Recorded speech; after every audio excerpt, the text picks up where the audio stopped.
অত্যন্ত প্ৰতিশ্ৰুতিৰে পূৰ্ণ আছিল।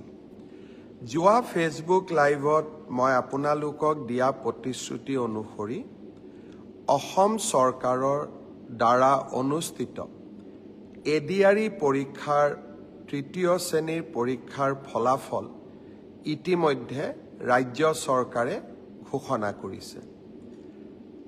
যোৱাকালি এডিআৰই পৰীক্ষাৰ পিছত police constable, sub inspector of police, গৃহ বিভাগৰ অধীনত থকা বিভিন্ন পৰীক্ষাৰ ফলো অসম চৰকাৰৰ গৃহ বিভাগে ঘোষণা কৰিছে। আজি খন্তেক সময় আগতে স্বাস্থ্য বিভাগৰ বিভিন্ন শিতানত অনুষ্ঠিত পৰীক্ষাৰ ফলাফলসমূহো হয় ঘোষণা কৰা হৈছে, নহলে যিকোনো মুহূৰ্ততে ঘোষণা কৰা হ'ব। মই আপোনালোকক জনাবলৈ পাই সঁচাকৈয়ে আনন্দিত যে অহা 15 তাৰিখে চতুৰ্থ শ্ৰেণীৰ বাবে আমি অনুষ্ঠিত কৰা এডিআৰই পৰীক্ষাৰ ফলাফলো দিনৰ 10:30 বজাত আমাৰ চৰকাৰৰ ফালৰ পৰা ঘোষণা কৰা হ'ব। আৰু এই প্ৰক্ৰিয়াকে আগুৱাই লৈ গৈ 15, 16, 17 এই যিকোনো এটা দিনত post graduate teacher, graduate teacher তাৰো ফলাফল আমি ঘোষণা কৰিম। আৰু শেষত আমি প্ৰাথমিক শিক্ষা বিভাগৰ বাবেও শিক্ষক শিক্ষয়িত্ৰীৰ পৰীক্ষাৰ ফলাফল আমি ঘোষণা কৰিম।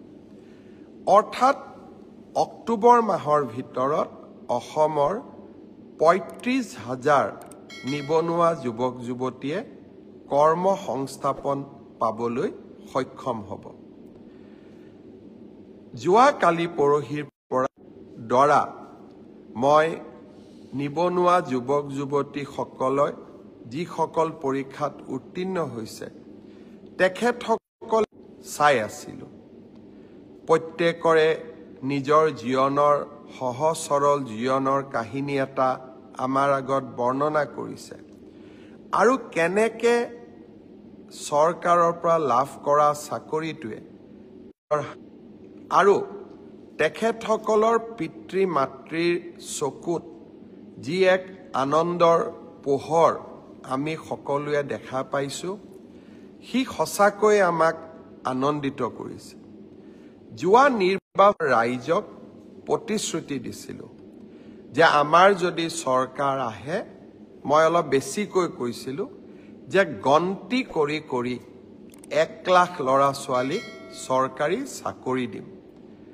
কংগ্ৰেছ দলে মোক হাঁহিছিলে আৰু আমাৰ দলৰ ভিতৰতো চিন্তা আছিলে যে হিমন্ত বিশ্ব শৰ্মাই এই কথাখিনি কিয় ক'লে, আমাৰ দলটো পিছত বিপদত পৰিব।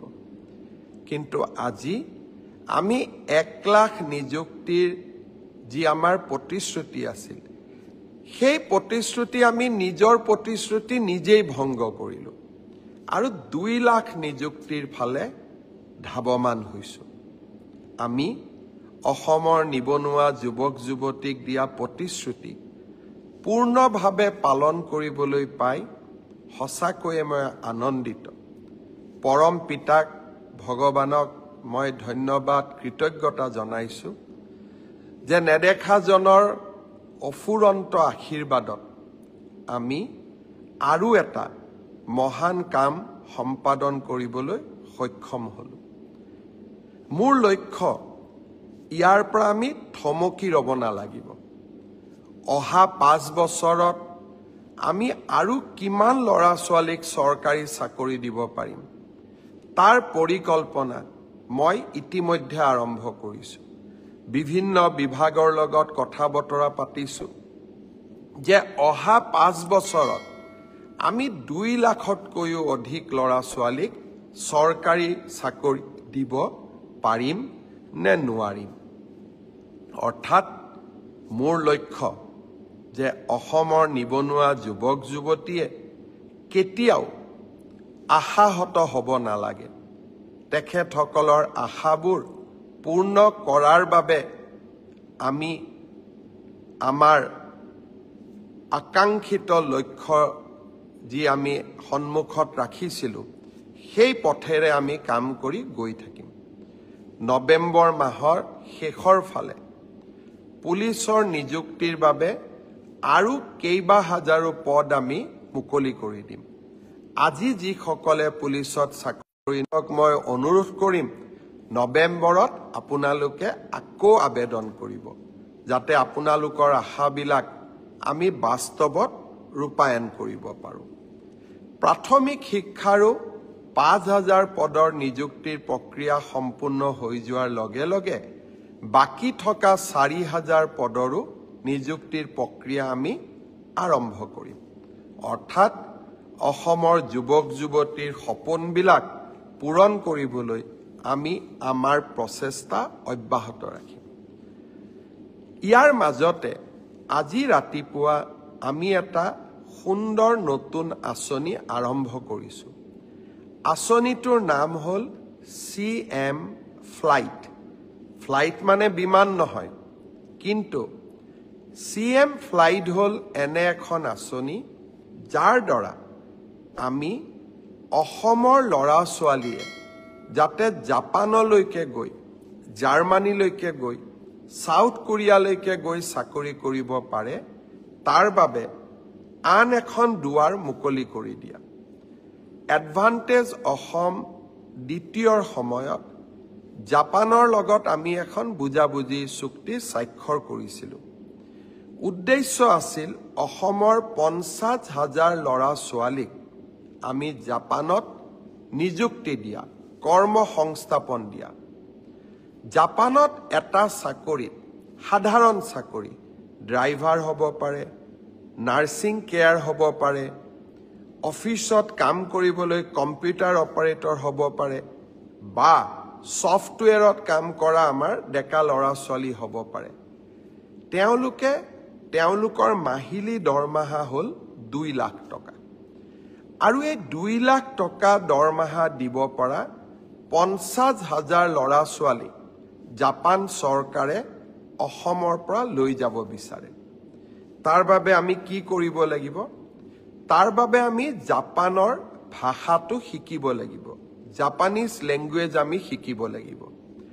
আজি ৰাতিপুৱা গুৱাহাটীত আমি জাপানিজ লেংগুৱেজ ট্ৰেইনিং চেণ্টাৰটো আৰম্ভ কৰিলোঁ। ইয়াৰ বাবে এই গোটেই লেংগুৱেজ ট্ৰেইনিং পাবৰ বাবে এজন ল'ৰাই বা এগৰাকী ছোৱালীয়ে 1,80,000 টকা ফিজ দিব লাগে। ইমান ফিজটো আমাৰ ল'ৰা ছোৱালীয়ে দিব নোৱাৰে। তাৰ কাৰণে আমি সিদ্ধান্ত লৈছোঁ যে 1,80,000 টকাৰ 1 লাখ টকা ৰাজ্য চৰকাৰে দিব। জাপান চৰকাৰেও 50,000 টকা দিব। তাৰ মানে নিবনুৱা যুৱক যুৱতীগৰাকীয়ে কিমান দিব লাগিব? মাত্ৰ 30,000 টকা দিব লাগিব। আৰু এই 30,000 টকাও এক্সিছ বেংকে ঋণ হিচাপে দিবলৈ সাজু হৈ আছে। মই ছাত্ৰ ছাত্ৰীসকলক অনুৰোধ কৰিম যে আপোনালোকে যিসকলে ভাবে যে আমি জাপানলৈ গৈ চাকৰি কৰিম, আমাৰ পৰিয়ালটোৰ গোটেই অৰ্থনৈতিক ভেটি আমি পৰিৱৰ্তন কৰিম, আৰু যিসকলে এই প্ৰত্যাহ্বান ল'ব বিচাৰে তেওঁলোকক মই অনুৰোধ কৰিম, অহা কালিৰ পৰা আমি ক'ত আবেদন কৰিব লাগে, কেনেকৈ কৰিব লাগে, টিভি সমূহতো দিম, মোৰ সামাজিক মাধ্যমতো দিম, আৰু বাতৰি কাকততো দিম। আপোনালোকে জাপানিজ লেংগুৱেজ যিটো আমাৰ ট্ৰেইনিং চেণ্টাৰ আমি কৰিছোঁ তাত আপোনালোকে যোগদান কৰক। 16টা বিভিন্ন মাধ্যমত, অৰ্থাৎ ড্ৰাইভাৰ হ'ব পাৰে, কেয়াৰ গিভাৰ হ'ব পাৰে, নাৰ্ছিং হ'ব পাৰে, কম্পিউটাৰ অপাৰেটৰ হ'ব পাৰে, এই 16টা ষ্ট্ৰীমত আমি ল'ৰা ছোৱালীক জাপানিজ লেংগুৱেজৰ প্ৰশিক্ষণ দিম। আৰু এই প্ৰশিক্ষণ যদি আপোনালোকে লয়, জাপানত গৈ 2 লাখ টকা মাহেকী লাভ কৰিব পৰা দৰমহাত চাকৰি কৰিব পাৰিব আৰু তাৰ বাবে জাপান চৰকাৰে 5 বছৰৰ ভিসা দিব তাৰ পিছতো যদি আপোনালোকে কাম কৰি থাকিব খোজে ভিসাৰ এক্সটেনশনো দিব CM ফ্লাইট এটা সুন্দৰ আঁচনি এই সুন্দৰ আঁচনিটোত আমাৰ ল'ৰা ছোৱালীয়ে আগ্ৰহ প্ৰকাশ কৰক আমি জাপানত গৈও এখন অসমীয়া সোসাইটি আমি গঠন কৰিম আৰু জাপানে অসমৰ ল'ৰা ছোৱালীক বিচাৰে কাৰণ তেওঁলোকৰ জীৱন ধাৰণৰ পদ্ধতি আৰু আমাৰ জীৱন ধাৰণৰ পদ্ধতিৰ মাজত বহুত পাৰ্থক্য নাই আমাৰ অসমীয়া মানুহৰ দৰে তেওঁলোকৰ স্বভাৱ চৰিত্ৰ সহজ সৰল মৰমিয়াল জাপানৰ লোকসকলৰো চৰিত্ৰ তেনেকুৱাই আজি এই সম্পৰ্কত মই দিয়া ভাষণটো মোৰ ফেসবুক পেজত আছে আপোনালোকে অনুগ্ৰহ কৰি মোৰ ভাষণটো শুনিব চেষ্টা কৰিব গোটেই কথাখিনি আপোনালোকে বুজি পাব